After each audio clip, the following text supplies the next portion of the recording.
All right, guys, here's the crossover all mocked up after the lift.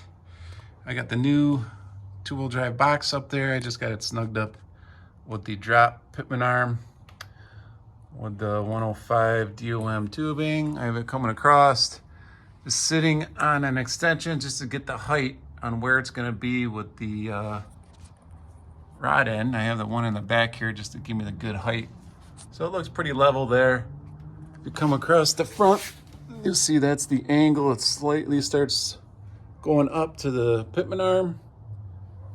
So I would at least need to be bent from here, S down, at least this low, because that's completely horizontal here. But the problem is how I had to put the motor in this is I have a finger width between the oil pan and where that bar would sit. I don't even know if you can see it. Maybe you can see it up there, right here. It's just not enough. I could get it to work, but I would only have about an inch of suspension, inch and a half, and then I would have to readjust the bump stops to fit in there. It kind of defeats the whole purpose of putting good springs and good shocks in it if I can't even cycle the suspension. So that really sucks, but oh well.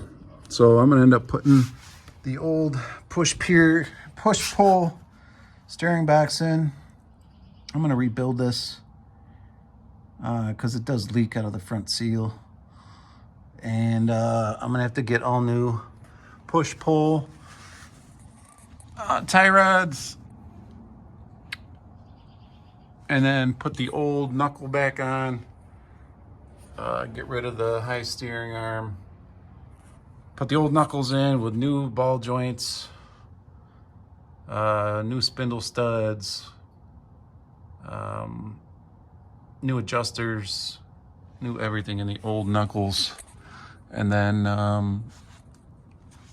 I guess I'm gonna sell all the crossover stuff because I'd rather be able to cycle the suspension than have crossover. So there it is. It's close, guys. It's super, super close, but it's just not going to be feasible.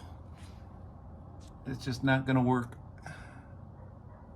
Not with the motor sitting so low in the monster car. It's not gonna work.